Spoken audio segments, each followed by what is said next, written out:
Evening snacks ആയിട്ട് കഴിക്കാൻ പറ്റുന്ന നല്ലൊരു റെസിപ്പിയാണ് ഞാൻ നിങ്ങളുമായിട്ടിന്ന് ഷെയർ ചെയ്യുന്നത്. നമുക്കിന്ന് ബ്രെഡ് പക്കോട എങ്ങനെയാണ് ഉണ്ടാക്കുന്നതെന്ന് നോക്കാം. ഇത് കുട്ടികൾക്കൊക്കെ കഴിക്കാൻ നല്ല ഇഷ്ടമുള്ളൊരു റെസിപ്പിയാണ്. അപ്പോൾ നിങ്ങളും എൻ്റെ കൂടെ ഈ റെസിപ്പി ഒന്ന് ട്രൈ ചെയ്യൂ. അപ്പോൾ എല്ലാവർക്കും മഞ്ജുശ്രീ കുക്കിങ്ങിലേക്ക് സ്വാഗതം. ബ്രെഡ് പക്കോട ഉണ്ടാക്കാൻ വേണ്ടിയിട്ട് ഞാൻ ഇതുപോലെ 5 പീസ് ബ്രെഡ് ഇവിടെ എടുത്ത് വെച്ചിട്ടുണ്ട്. ബ്രെഡിൻ്റെ 4 സൈഡും ചെറുതായിട്ടൊന്ന് കട്ട് ചെയ്ത് കളഞ്ഞു. അതിനുശേഷം നടുക്കുന്നൊന്ന് കട്ട് ചെയ്ത് എടുത്തിട്ടുണ്ട്. അപ്പോൾ ഒരു ട്രയാങ്കിൾ ഷേപ്പിലാണ് ഇവിടെ എൻ്റെ ഓരോ ബ്രെഡ് പീസും ഉള്ളത്. ഇത് വലിയ ബ്രെഡല്ല, ചെറിയ ബ്രെഡാണ് ഞാനിവിടെ എടുത്തിട്ടുള്ളത്. വലിയ ബ്രെഡാണ് നിങ്ങൾ യൂസ് ചെയ്യുന്നുണ്ടെങ്കിൽ അത് വേണമെങ്കിൽ 4 പീസായിട്ട് നമുക്കിങ്ങനെ കട്ട് ചെയ്ത് എടുക്കാവുന്നതാണ്. അപ്പോൾ ഇനി ഇതെങ്ങനെയാണ് ഉണ്ടാക്കുന്നതെന്ന് നോക്കാം.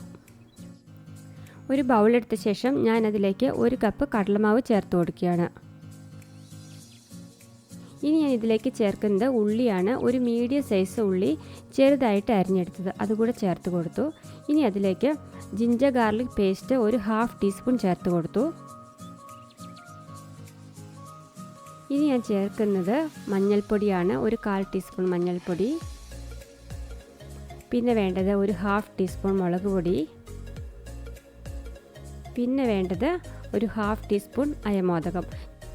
അയമോദകത്തിന് പകരം വേണമെങ്കിൽ നമുക്ക് ജീരകവും ചേർത്ത് കൊടുക്കാം. എന്നിട്ട് ആവശ്യത്തിനുള്ള ഉപ്പ് കൂടെ ചേർത്ത് കൊടുക്കണം. എന്നിട്ട് നന്നായിട്ടൊന്ന് മിക്സ് ചെയ്ത് കൊടുക്കണം. അപ്പോൾ ഇത് മിക്സ് ചെയ്ത് കൊടുത്തതിന് ശേഷം വേണം നമുക്ക് ഇതിലേക്ക് വെള്ളം ഒഴിച്ചിട്ട് നല്ലൊരു ബാറ്റർ പോലെ ഉണ്ടാക്കിയെടുക്കാനായിട്ട്. അപ്പോൾ വെള്ളം എടുത്ത് വെച്ചിട്ടുണ്ട്. കുറച്ച് ചേർത്തിട്ട് വേണം ബാറ്റർ തയ്യാറാക്കാനായിട്ട്. അപ്പോൾ ബാറ്റർ ഉണ്ടാക്കുമ്പം അത് ഒരുപാട് ലൂസാകാനും പാടില്ല, ഒരുപാട് തിക്കായിട്ട് ഇരിക്കാനും പാടില്ല. അപ്പോഴാണ് നമ്മുടെ അങ്ങനെ കറക്റ്റ് കൺസിസ്റ്റൻസിയിൽ കിട്ടിയാലാണ് നമ്മൾ ഉണ്ടാക്കുന്ന പക്കോടയ്ക്ക് നല്ല ടേസ്റ്റ് ഉണ്ടാവുള്ളൂ. അപ്പോൾ ഒന്ന് മിക്സ് ചെയ്തെടുക്കാം. ഞാനിവിടെ കുറച്ച് വെള്ളം ഒഴിച്ചിട്ടാണ് ഇത് മിക്സ് ചെയ്ത് കൊടുക്കുന്നത്. ബാറ്റർ ഉണ്ടാക്കുമ്പോൾ അതിൽ കട്ടയൊന്നും ഉണ്ടാകാണ്ടിരിക്കാൻ ശ്രദ്ധിക്കണം. കട്ടയൊക്കെ ഉണ്ടെങ്കിൽ നമ്മൾ ബ്രെഡ് പക്കോടയൊക്കെ ഉണ്ടാക്കുമ്പോൾ നമ്മൾ പക്കോടയ്ക്കൊന്നും നല്ല ടേസ്റ്റൊന്നും കിട്ടില്ല. അപ്പോൾ അതൊക്കെ ഒന്ന് ശ്രദ്ധിക്കണം. ആദ്യം ഇങ്ങനെയൊന്ന് കയ്യിൽ കൊണ്ട് നന്നായിട്ടൊന്ന് മിക്സ് ചെയ്തെടുത്ത ശേഷം നമുക്ക് നമ്മുടെ കൈ വെച്ചിട്ട് തന്നെ വേണമെങ്കിൽ നന്നായിട്ട് മിക്സ് ചെയ്യാം. അപ്പോൾ കട്ടകളൊക്കെ ഉണ്ടെങ്കിൽ എല്ലാം ഉടഞ്ഞു പോകും. അതിനുശേഷം നമുക്ക് പെട്ടെന്ന് തന്നെ ഇത് ഉണ്ടാക്കിയെടുക്കാം. ഇത് കുറച്ച് നേരം ബാറ്റർ ഇങ്ങനെ മാറ്റി വെച്ച് സെറ്റാകാൻ വെക്കേണ്ട ആവശ്യമൊന്നുമില്ല. ബ്രെഡ് പീസ് എടുത്തിട്ട് ബാറ്ററിൽ മുക്കി നമുക്ക് ഡയറക്റ്റായിട്ട് എണ്ണയ്ക്ക് എത്തിക്കിട്ടിട്ട് ഉണ്ടാക്കിയെടുക്കാം. ഇപ്പോൾ നമ്മുടെ എണ്ണ ഇവിടെ ചൂടായി കിടക്കുന്നുണ്ട്. ഞാൻ ഒരു ഡ്രോപ്പ് ബാറ്റർ അതിലേക്ക് ഇട്ട് നോക്കുകയാണ്. അപ്പം ബാറ്റർ പൊങ്ങി മേലോട്ട് വരുന്നുണ്ടെങ്കിൽ നമ്മുടെ എണ്ണ കറക്റ്റ് പാകത്തിനാണ് ചൂടായി കിടക്കുന്നതെന്നാണ് അർത്ഥം. അപ്പോൾ ഞാൻ ഇതൊന്ന് മാറ്റിയെടുത്തിട്ട് ഇനി നമുക്ക് ഇതിലേക്ക് ബ്രെഡ് പീസസ് ഓരോന്നായിട്ടിട്ട് ഫ്രൈ ചെയ്തെടുക്കാം.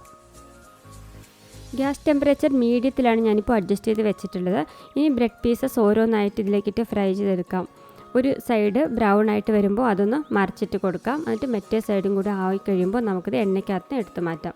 ഏറ്റവും സിമ്പിളായിട്ടുള്ള രീതിയിൽ ബ്രെഡ് പക്കോട ഉണ്ടാക്കുന്ന റെസിപ്പിയാണ് ഞാനിപ്പോൾ നിങ്ങളുമായിട്ട് ഷെയർ ചെയ്യുന്നത്. വേറൊരു രീതിയിലും കൂടെ നമുക്ക് ബ്രെഡ് പക്കോട ഉണ്ടാക്കിയെടുക്കാം. അത് ബ്രെഡിൻ്റെ നടുക്ക് ഇങ്ങനെ ഫില്ലിങ് വെച്ചിട്ട് ബാറ്ററിൽ മുക്കി ഫ്രൈ ചെയ്തെടുക്കുന്നതാണ്. അപ്പോൾ നമ്മുടെ ബ്രെഡിൻ്റെ ഒരു സൈഡ് ഇവിടെ നല്ല ഗോൾഡൻ ബ്രൗൺ ആയിട്ടുണ്ട്, മറിച്ചിട്ട് കൊടുത്തു. ഇനി മറ്റേ സൈഡ് ഇതുപോലെ തന്നെ ഗോൾഡൻ ബ്രൗൺ കളറാകുമ്പോൾ ഇത് എണ്ണയ്ക്കകത്ത് എടുത്ത് മാറ്റാം. 2 സൈഡും നന്നായിട്ട് മുരിഞ്ഞ് വരുമ്പോൾ ഇത് എണ്ണയ്ക്കകത്ത് മാറ്റിയെടുക്കാം. ഇനി ഞാനിവിടെ ഒരു ടിഷ്യൂ പേപ്പർ ഇട്ടിട്ട് ഒരു പ്ലേറ്റ് തയ്യാറാക്കി വെച്ചിട്ടുണ്ട്. ഞാൻ അതിലേക്കാണ് മാറ്റുന്നത്. എക്സസ് ആയിട്ട് എണ്ണ വല്ലതും ഉണ്ടെങ്കിൽ നമ്മൾ ടിഷ്യൂ പേപ്പർ വലിച്ചെടുക്കും. അപ്പോൾ നമ്മൾ ടേസ്റ്റി ആയിട്ടുള്ള ബ്രെഡ് പക്കോട ഇവിടെ റെഡിയായി. ഇതുപോലെ തന്നെ ബാക്കിയുള്ള ബ്രെഡ് പക്കോടയും നമുക്ക് തയ്യാറാക്കിയെടുക്കാം. അപ്പോൾ നിങ്ങളും ഇത് വീട്ടിലുണ്ടാക്കി നോക്കണം. എന്നിട്ട് നിങ്ങൾ ഉണ്ടാക്കുമ്പോൾ ഇങ്ങനെയാണ് ഉണ്ടാക്കുന്നത് അല്ലെങ്കിൽ വ്യത്യാസമായിട്ട് എന്തെങ്കിലും ഇൻഗ്രീഡിയൻസ് ചേർക്കുന്നുണ്ട് എന്നുള്ള കാര്യങ്ങളും കൂടി ഒന്ന് കമൻറ്റ് ബോക്സിലൂടെ കമൻറ്റ് ചെയ്ത് പറഞ്ഞാൽ എനിക്കും കൂടെ അത് ഉപയോഗപ്പെടും. ഈവനിങ് ടൈമിൽ കുട്ടികൾക്ക് പെട്ടെന്ന് തന്നെ ഉണ്ടാക്കി കൊടുക്കാൻ പറ്റുന്ന ഒരു ഈസി റെസിപ്പിയാണിത്. ഞാൻ ഇതുപോലത്തെ സിമ്പിൾ റെസിപ്പീസാണ് എൻ്റെ ചാനലിൽ അപ്ലോഡ് ചെയ്യുന്നത്. ചാനൽ ഇതുവരെ സബ്സ്ക്രൈബ് ചെയ്യാത്ത കൂട്ടുകാരുണ്ടെങ്കിൽ ചാനൽ സബ്സ്ക്രൈബ് ചെയ്യാൻ മറക്കരുത്. അതോടൊപ്പം അടുത്തുള്ള ബെൽ ബട്ടൺ കൂടി ഒന്ന് പ്രസ് ചെയ്യണം. ഞാൻ ഇനി ഇതേപോലത്തെ വീഡിയോസൊക്കെ ഇങ്ങനെ അപ്ലോഡ് ചെയ്യുമ്പോൾ നിങ്ങൾക്ക് അതിൻ്റെ നോട്ടിഫിക്കേഷൻസ് അതേ സമയത്ത് തന്നെ കിട്ടാനാണ് അങ്ങനെ ചെയ്യുന്നത്. അപ്പോൾ എൻ്റെ ബ്രെഡ് പക്കോട ഇവിടെ 2 സൈഡും നന്നായിട്ട് ബ്രൗൺ കളറായിട്ട് വന്നിട്ടുണ്ട്. ഞാനിതും എടുത്ത് മാറ്റുകയാണ്. ഇതിൻ്റെ കൂടുതൽ ഞാൻ ടൊമാറ്റോ സോസാണ് യൂസ് ചെയ്യുന്നത്. നല്ല സൂപ്പർ ടേസ്റ്റാണ്, കുട്ടികൾക്കൊക്കെ നല്ല ഇഷ്ടമായിരിക്കും. അപ്പോൾ ഇതേപോലത്തെ വീഡിയോകളുമായിട്ട് അടുത്ത ദിവസം നമുക്ക് പിന്നെയും കാണാം. അതുവരേക്കും ബൈ ബൈ.